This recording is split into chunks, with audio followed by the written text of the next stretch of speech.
ಮುಖ್ಯಮಂತ್ರಿಗಳು ಕಳೆದ 4 ದಿನಗಳಿಂದ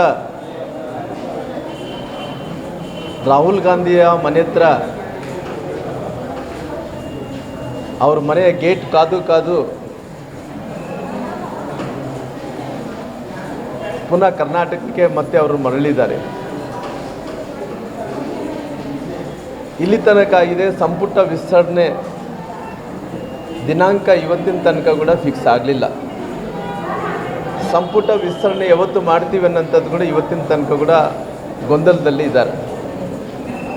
ಬಹುಶಃ ಅವರಿಗೆ ರಾಹುಲ್ ಗಾಂಧಿ ಅವರಿಗೆ, ರಾಷ್ಟ್ರೀಯ ನಾಯಕರಿಗೆ ಸೂಟ್ ಕೇಸು ತಲುಪಿಲ್ಲ ಅಂತೇಳಿ ನಾನು ತಿಳ್ಕೊಂಡಿದ್ದೀನಿ. ಇನ್ನು ಭಾಳಷ್ಟು ಮಂದಿ ಕಾಂಗ್ರೆಸ್ಸಿನ ಶಾಸಕರೆಲ್ಲರೂ ಕೂಡ ಅವರು ನೇರವಾಗಿ ಸೂಟ್ ಕೇಸ್ಗಳನ್ನು ಹಣವನ್ನು ತಗೊಂಡು ಡೆಲ್ಲಿಯಲ್ಲಿ ಲಾಬಿಯನ್ನು ಕೂಡ ಮಾಡ್ತಾ ಇದ್ದಾರೆ. ಯಾರು ಕಪ್ಪು ಕಾಣಿಕೆ ಜಾಸ್ತಿ ಕೊಡ್ತಾರೋ ಅವ್ರಿಗೆ ಮಂತ್ರಿ ಸ್ಥಾನ ಫಿಕ್ಸ್ ಅನ್ನೋಂಥದ್ದು ಕೂಡ ಇವತ್ತು ಆ ರೀತಿ ಲಾಬಿಗಳನ್ನು ಇವತ್ತು ಶಾಸಕರೆಲ್ಲರೂ ಕೂಡ ಮಾಡ್ತಾ ಇದ್ದಾರೆ. ಕರ್ನಾಟಕದಲ್ಲಿ ಇವತ್ತು ನಾನು ಮಂತ್ರಿ ಆಗಬೇಕು, ನಾನು ಮಂತ್ರಿ ಆಗಬೇಕು ಅಂದೇಳಿ ಏನು ಪೈಪೋಟಿ ಜೋರಾಗಿದೆನೋ ಕಳೆದ ಒಂದು ವಾರದಿಂದ ಈ ಪೈಪೋಟಿಯಲ್ಲಿ ನಾನು ಮಂತ್ರಿ ಆಗಬೇಕೆಂದೇಳಿ ಏನು ಪೈಪೋಟಿಯನ್ನು ಬಿಡ್ತಾ ಇದ್ದಾರೆ. ಕಳೆದ ವಾರದಿಂದ ಬೆಂಗಳೂರು ಟು ಡೆಲ್ಲಿ ಎಲ್ಲ ಕೂಡ ಸ್ಪೆಷಲ್ ಫ್ಲೈಟ್ಗಳು, ಏನು ಬೆಂಗಳೂರು ಟು ಡೆಲ್ಲಿ ಸ್ಪೆಷಲ್ ಫ್ಲೈಟ್ಗಳಲ್ಲಿ ಹೋಗಿ ಇವರೆಲ್ಲರೂ ಕೂಡ ಸೂಟ್ ಕೇಸನ್ನು ಆ ಸ್ಪೆಷಲ್ ಫ್ಲೈಟಲ್ಲಿ ಸಾಗಾಣಿಕೆ ಮಾಡೋಂಥ ಕೆಲಸ. ಇವತ್ತು ಎಲ್ಲ ಸ್ಪೆಷಲ್ ಫ್ಲೈಟ್ಗಳು ಎಷ್ಟು ಆರ್ತಾ ಇದ್ದಾವೆ ಅಂದ್ರಿಗಿನ ಯಾರೇ ಇಬ್ಬರು ಹೋದ್ರೂ ಸ್ಪೆಷಲ್ ಫ್ಲೈಟಲ್ಲಿ ಅಲ್ಲಿ ಸೂಟ್ ಕೇಸ್ಗಳಲ್ಲಿ ಹಣ ಸಾಗಾಟ ಆಗುವಂಥ ಕೆಲಸ ಕೂಡ ಆಗ್ತಾಯಿದೆ. ಒಂದು ಕಡೆ ನೋಡಿ, ನಮ್ಮ ಕರ್ನಾಟಕ ರಾಜ್ಯದ ದುರ್ದೈವ ಪರಿಸ್ಥಿತಿ ಹೆಂಗೆ ಬಂದಿದೆ ನೋಡ್ರಿ. ಕರ್ನಾಟಕ ರಾಜ್ಯದಲ್ಲಿ ಇವತ್ತು ಮುಖ್ಯಮಂತ್ರಿಗಳು, ರಾಜಕಾರಣಿಗಳು, IAS ಅಧಿಕಾರಿಗಳು, ಇನ್ನೊಬ್ಬರು ಎಲ್ಲರೂ ಕೂಡ ಒಬ್ಬೊಬ್ಬರು 100 ಸೈಟ್ ಹಿಡ್ಕೋಬೋದು. ನಾನು ಈ ರಾಜ್ಯದ ಮುಖ್ಯಮಂತ್ರಿಗಳಿಗೆ ಕೇಳ್ತೀನಿ, ನಾನು ನಿಮ್ಮ ಹತ್ರ ಎಷ್ಟು ಆಸ್ತಿ ಇದೆಯಪ್ಪ, ನಿಮ್ಮ ಹತ್ರ ನಿಮ್ಮ ಕುಟುಂಬದಲ್ಲಿದ್ದಂಥ ಮಕ್ಕಳಿಗೆ ಎಷ್ಟು ಆಸ್ತಿ ಇದೆ. ಇವತ್ತು BDAದಲ್ಲಿ ಯಾರನ್ನ ಸೈಟ್ ಖರೀದಿ ಮಾಡಿದರೆ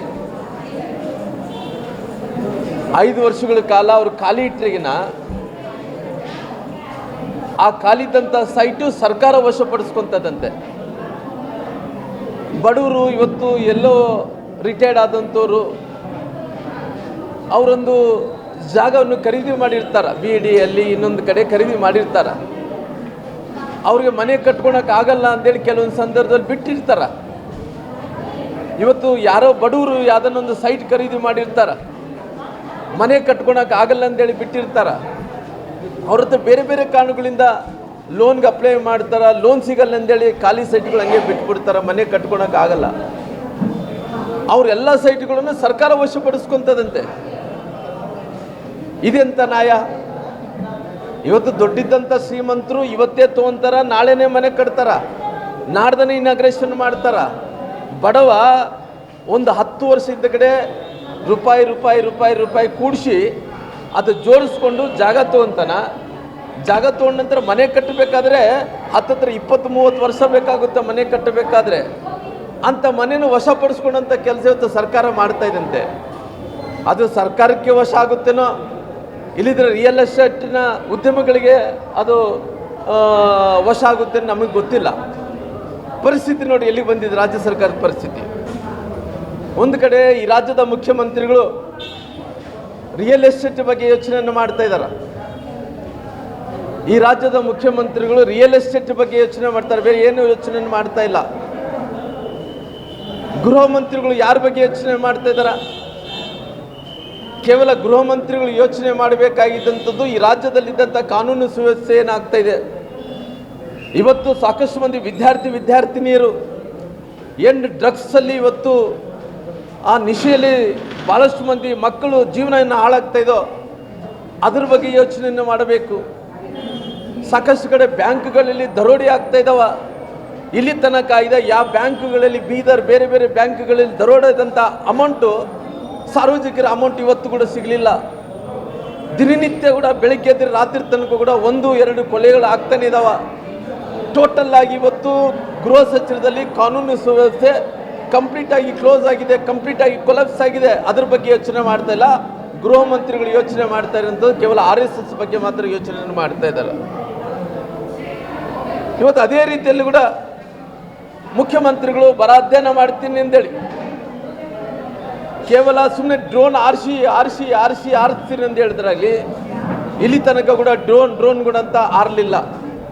ಬಹುಶಃ ಅವ್ರ ಕಲ್ಪನೆಯಲ್ಲಿ ಕನಸಿನಲ್ಲಿ ಡ್ರೋನ್ ಆರಿದ್ರೆ ಕೂಡ ಆ ರೆಕ್ಕೆಗಳಂತ ಮುರಿದು ಬಿದ್ದುಬಿಟ್ಟವ. ಇವತ್ತು ಸರ್ಕಾರದ ಪರಿಸ್ಥಿತಿ ಏನಂತೇಳಿ ಜನರು ಇವತ್ತು ಪ್ರಶ್ನೆಯನ್ನು ಕೇಳ್ತಾ ಇದ್ದಾರೆ. ಎಲ್ಲ ರೀತಿಯಲ್ಲಿ ಕೂಡ ಗೊಂದಲದ ಗೂಡು ಆಗಿ ಸರ್ಕಾರದ ಮಿಷನರಿ ಏನಿದನೋ ಸರ್ಕಾರ ಮಿಷನರಿ ಇವತ್ತು ನಿಂತು ಹೋಗಿಬಿಟ್ಟಿದೆ. ಇವತ್ತು ಸರ್ಕಾರದ ಅಡ್ಮಿನಿಸ್ಟ್ರೇಷನ್ ಏನಿದೆನೋ ಕೊಲ್ಯಾಪ್ಸ್ ಆಗಿಬಿಟ್ಟಿದೆ. ಟೋಟಲ್ ಆಗಿ ಸಾಕಷ್ಟು ಮಂದಿ ಮಂತ್ರಿಗಳು ಇವತ್ತು ಇಷ್ಟು ಕೆಟ್ಟ ಪರಿಸ್ಥಿತಿ ಕರ್ನಾಟಕ ರಾಜ್ಯದಲ್ಲಿ ಇದೆ ಅಂದ್ರಿಗಿನ ಯಾವುದು ಕೂಡ ಒಂದು ಇಂಚು ಕೂಡ ಒಂದು ಕೂಡ ಇವತ್ತು ಕೆಲಸಗಳು ನಡೀತಾ ಇಲ್ಲ. ಒಂದು ಕಡೆ ಭಾಳಷ್ಟು ಮಂದಿ ಬಡವರು ಪೆನ್ಷನ್ ಇಲ್ಲ ಅಂತೇಳಿ ಅವರೆಲ್ಲರಿಗೂ ತಾಯಂದ್ರೆಲ್ಲರಿಗೂ ಸಾಲಾಗಿ ನಿಂತು ನಮಗೆ ಪೆನ್ಷನ್ ಇಲ್ಲ ಅಂತೇಳಿ ಸರ್ಕಾರಿ ಕಚೇರಿಗೆ ಇವತ್ತು ಅಲೆದಾಡ್ತಾ ಇದ್ದಾರೆ. ಇವತ್ತು ಸರ್ಕಾರ ಅನ್ನೋಂಥದ್ದು ಜನರ ಪಾಲಿಗೆ ಇದ್ದು ಸತ್ತಂತಾಗಿದೆ ಅನ್ನೋಂಥ ಮಾತನ್ನು ಹೇಳಬೇಕಾಗುತ್ತೆ. ಧನ್ಯವಾದ.